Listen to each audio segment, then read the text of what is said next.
What's up, guys? Welcome back to Spoiling Movies. My name's Chris, and I'm going to tell you all about a movie I just watched. This week's movie is Raising Arizona. I went back and rewatched it because me and Chakra Zoo were talking about that, and it made me really want to go back and rewatch it. Pre-spoiler review opinion thing.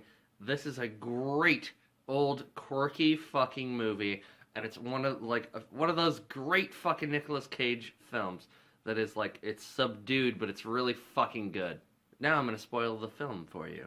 Nicolas Cage does some narration about himself being in and out of jail and meeting Ed, the cop lady that works there. Her name is Edwina, and his name is Hi, H-I. He's going in and out of jail, and it's always very silly. There's parole people at a board, and they're like, "Are you sure you think you're ready to get out in public and everything?" And H.I. is like, "Yeah, I think so. I'm not gonna do all those bad things." And they're like, "Well, okay then." And just let him out. And then he comes back, like, "Well, are you gonna keep doing those things? I mean, isn't there something else?" And he's like, "Yes, there is something else, and I'm gonna be doing that also." Like, okay then. And then he keeps coming back. He just goes back to jail, and he keeps meeting fucking Edwina. And then he keeps getting out on parole, because those goofballs are like, "Well, are you sure you aren't just telling us what you want to, what you think we want to hear?" "Well, yeah.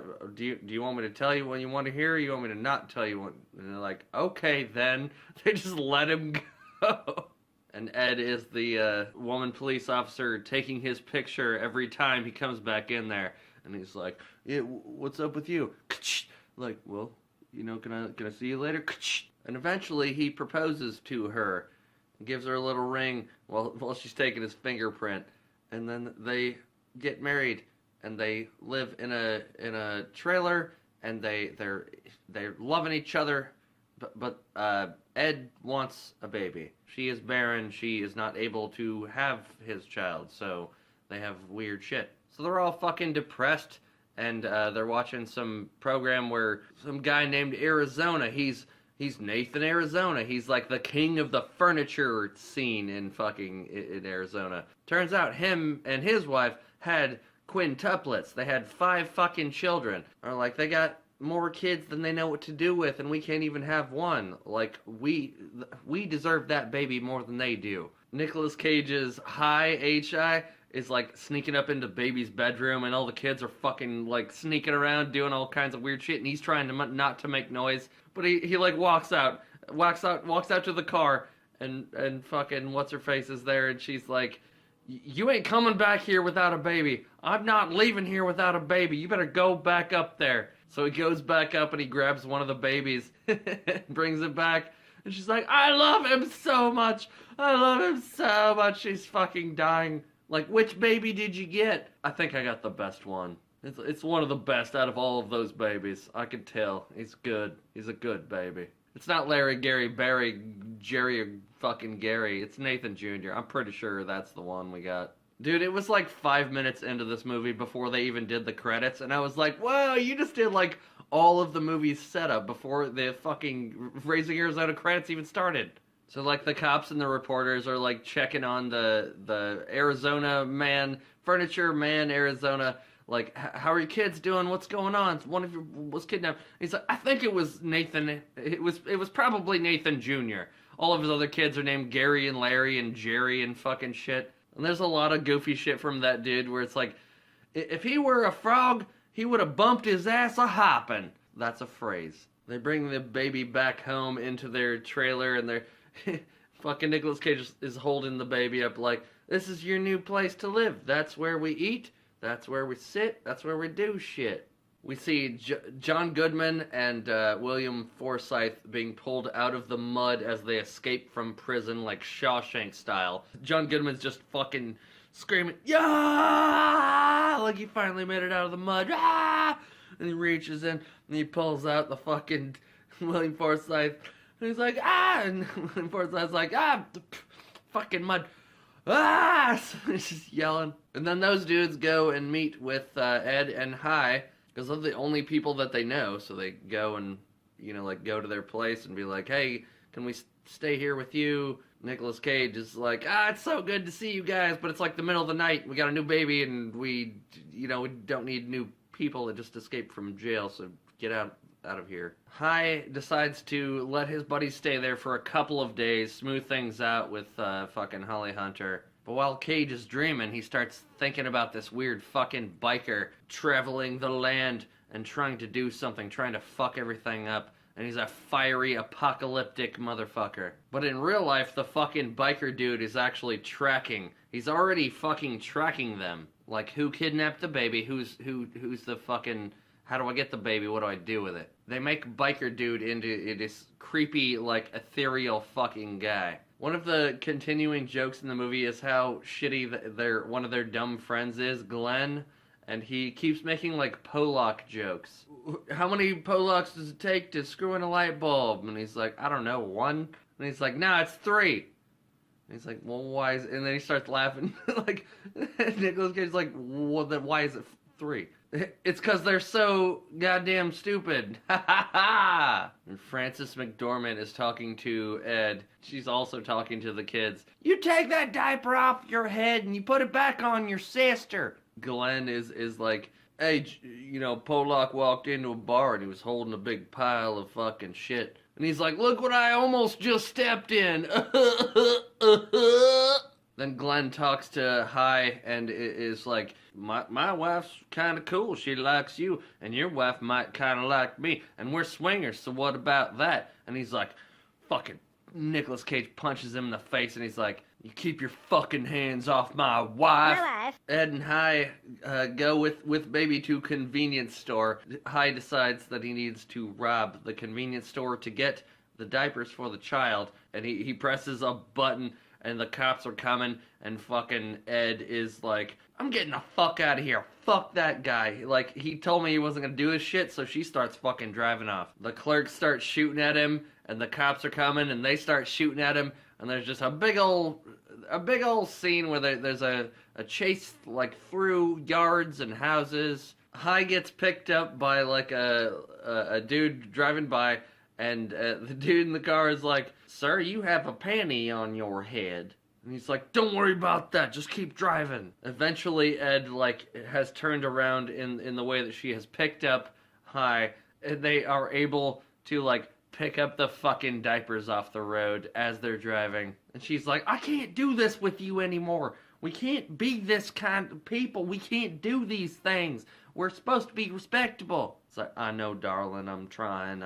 We definitely could, but I just need to make sure you fucking turn left.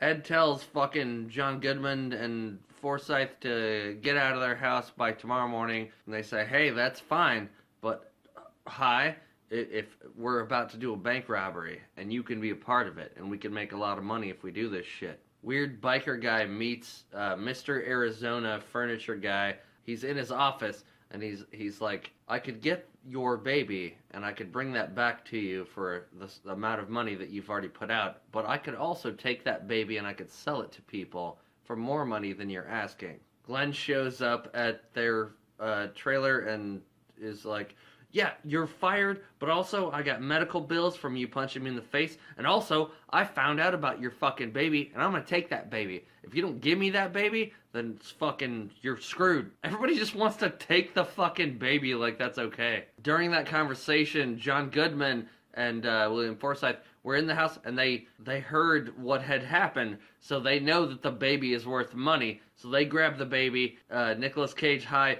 tries to fucking fight them off in his trailer, and it's fucking great. It looks really, really good. Like, throwing a dude through a wall that's like paper thin, scraping your knuckles on the ceiling. It works really good. It's a nice fucking fight sequence. John Goodman and Forsythe like stop with the baby on the road. They go into a convenience store, and like William Forsythe is asking about diapers. Like, how do I do diapers? He's like, well, you put them around the butt and then you go up around the groin area. He's like, yeah, I know what they're fucking for, but how do I like do them? Forsythe is like, are there funny things that these balloons can do? Do these balloons make funny shapes?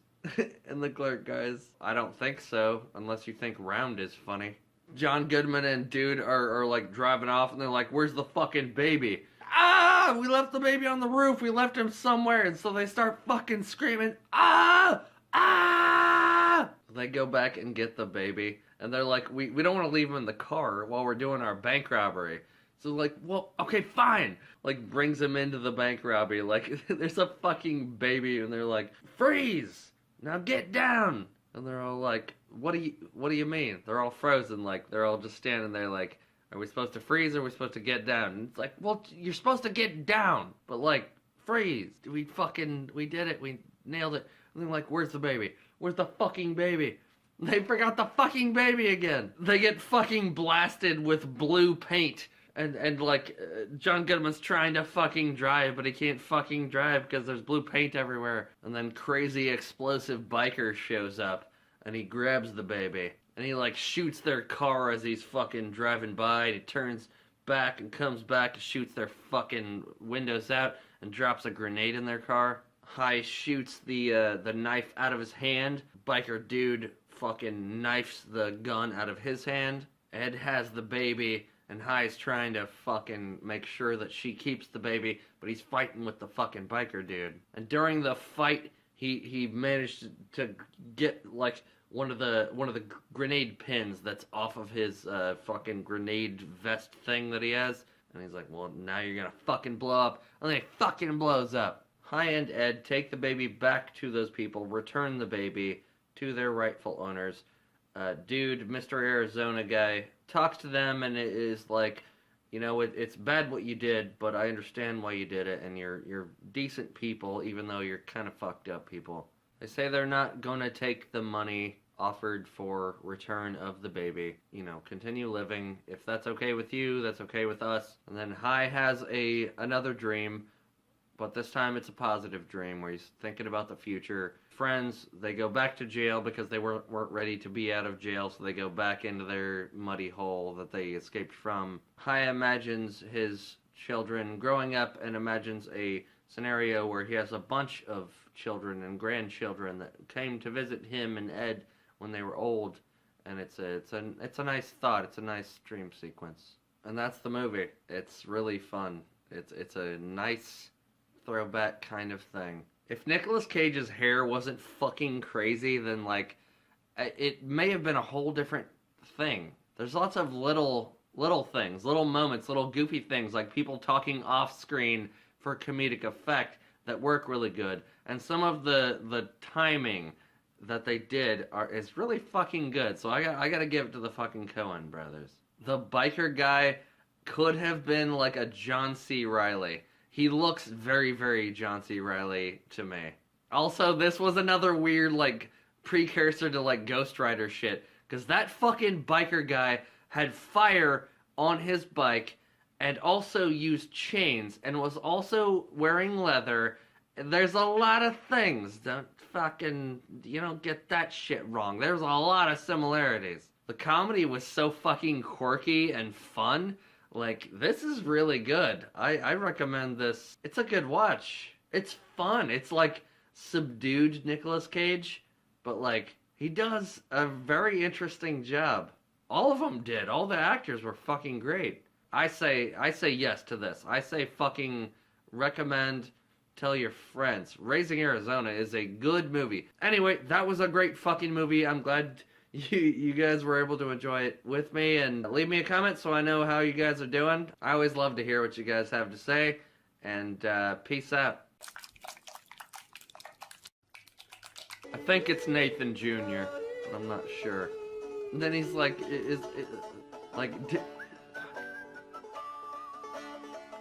My wife.